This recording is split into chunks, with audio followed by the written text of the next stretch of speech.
Broderick, Mayor of the City. I'm out at Anderson City Utilities at Municipal Light and Power, and I'm with Tony Pochard, who is our Superintendent of the Power and Light, and also with Jim Anthony, who's been out here for a number of years. And we're here today unveiling a really cool piece of equipment. We've got a couple of them, but we're going to talk a little bit about what we have beside us and what we're trying to do. I understand that we've obviously replacing some really old equipment that we've had for a number of years.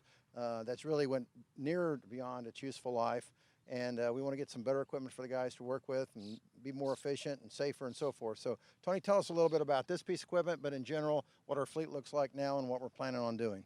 Sure. This is a digger derrick truck, more commonly known as a line truck, that is used primarily for digging holes for setting poles and planting the poles. It's also used to lift and set heavy equipment like transformers that can weigh up to 7.5 tons, and switchgear and some other things like that. This particular unit has a couple of advantages that the unit it's replacing doesn't. This is a four-wheel drive, which we've never had on a line truck before, so it'll give us the ability to get to places sometimes. For instance, after the recent tornadoes, there's a lot of places that we just couldn't get to. This one also has a higher lifting capacity to where, for the most part, we'll be able to lift those transformers ourselves instead of having to rent a crane as we've had to do in the past. The unit this one is replacing is a 1993 line truck, and a typical useful life for a piece of heavy equipment like this in daily use is about 10 years. So it is well past its normal life expectancy. And so this particular piece, about 10 years again, when we put it into service, probably? Yes, it should last. We should plan to replace this around 2029. And this particular piece of equipment is one of several that we're in the process of acquiring right now. Tell us a little bit about what we're looking to get in the next few months. Okay, well, we're greatly enhancing our fleet and upgrading some things with a total of 8 pieces of new equipment. This is the first of them. We'll be getting 3 more like this that are not four-wheel drive. We think we only need one of those, but 3 more line trucks like this, which will completely replace all of our line trucks. The average age of our line trucks right now is about 14 years.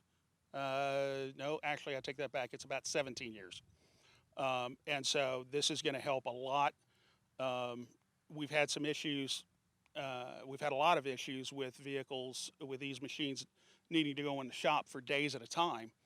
And the crew has had to sit idle or do some other work that wasn't didn't have as high a priority, simply because we didn't have equipment for them. The best of those old trucks, we're going to keep one, so that in the event one of them has to go in for service, we'll have a backup that the guys can use. In addition, we're replacing our tallest bucket truck. The tallest truck that we have right now will get our folks up to 65 feet in the air, but we have some transmission poles. A lot of transmission poles are significantly taller than that. The new truck will let these guys go up to 90 feet. And so it's going to be very useful in that extent, and that truck also is going to be four-wheel drive, because the transmission work is something that we have to do. It would, problems on the transmission system could result in outages for tens of thousands of customers. Now, of course, this truck here is a Freightliner truck, but tell us a little bit about the equipment and who produced that, and who's responsible for making sure that we have great equipment here. What's the company's name? This is a Terex unit, Terex Utilities. They are a manufacturer of the lifting equipment and the beds out of South Dakota. We had the option of what kind of chassis we would use.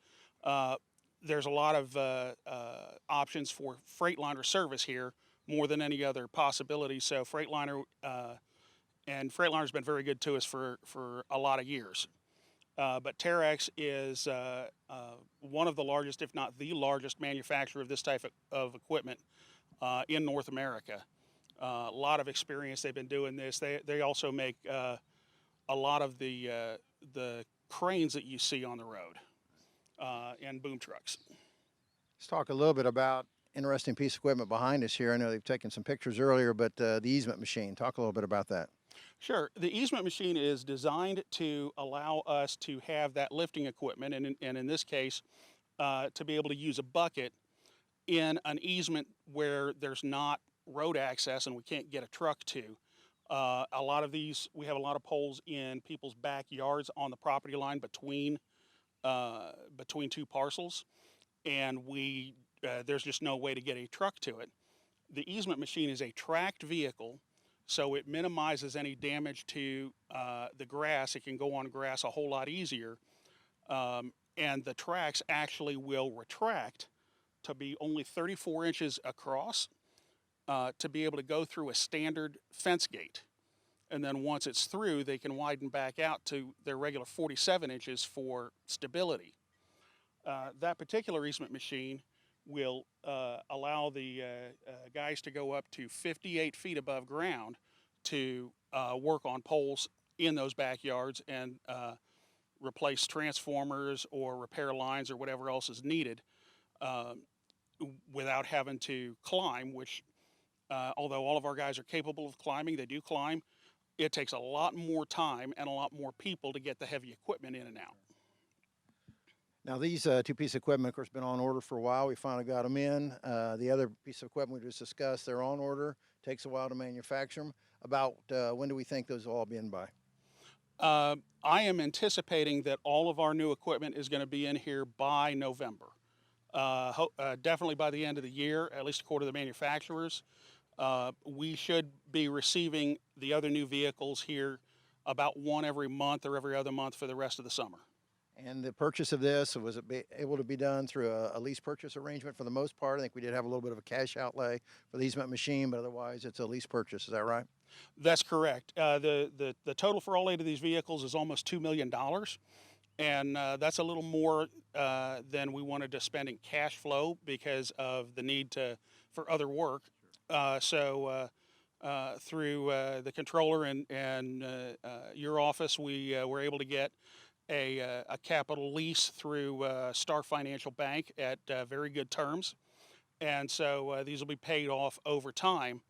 But the term of the lease is less than the normal life of the vehicle. And I know the people back home will be happy to hear that all that's happening without a rate increase.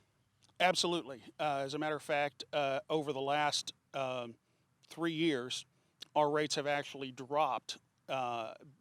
It's been mainly due to a drop in our wholesale rates from our power supplier, IMPA. But in addition, we've been a lot more efficient here. We've given the guys in the field more tools so that they don't have to spend a lot more time running back and forth to shop or doing manual work, but only where it actually provides a better operation for us, and it lets them work better and smarter. That's great. I turn here to Jim Anthony again. Jim, tell us a little bit of what this means for the guys actually working day in, day out for us.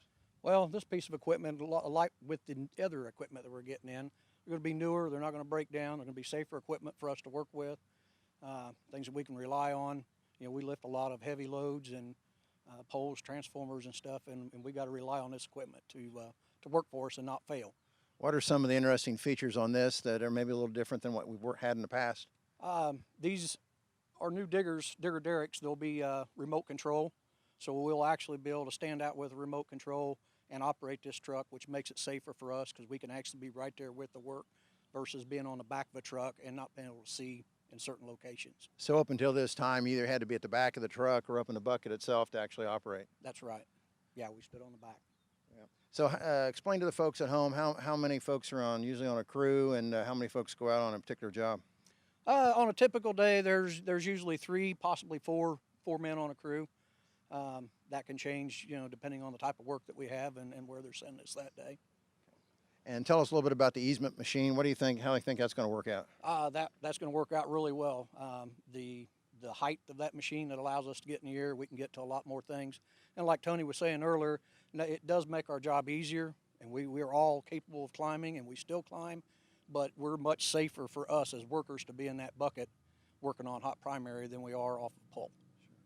Well, we appreciate everything, Jim, you do, and the entire crew. They do a great job, and I'm really proud of the city of Anderson and everything that occurs out at Light and Power. These guys really work hard every day, and if you ever had occasion to have to call in to get something fixed up, I mean, they get on it right now, and we restore service probably quicker than about anybody I know of around. I mean, they do a great job, and wasn't for all of their hard efforts, that wouldn't be possible. So, Tony, thank you for your leadership, and Jim, yours as well. Appreciate everything you guys do, and hope you guys have enjoyment looking at some of this equipment. We're going to show you some of the neat things they do here in a few minutes.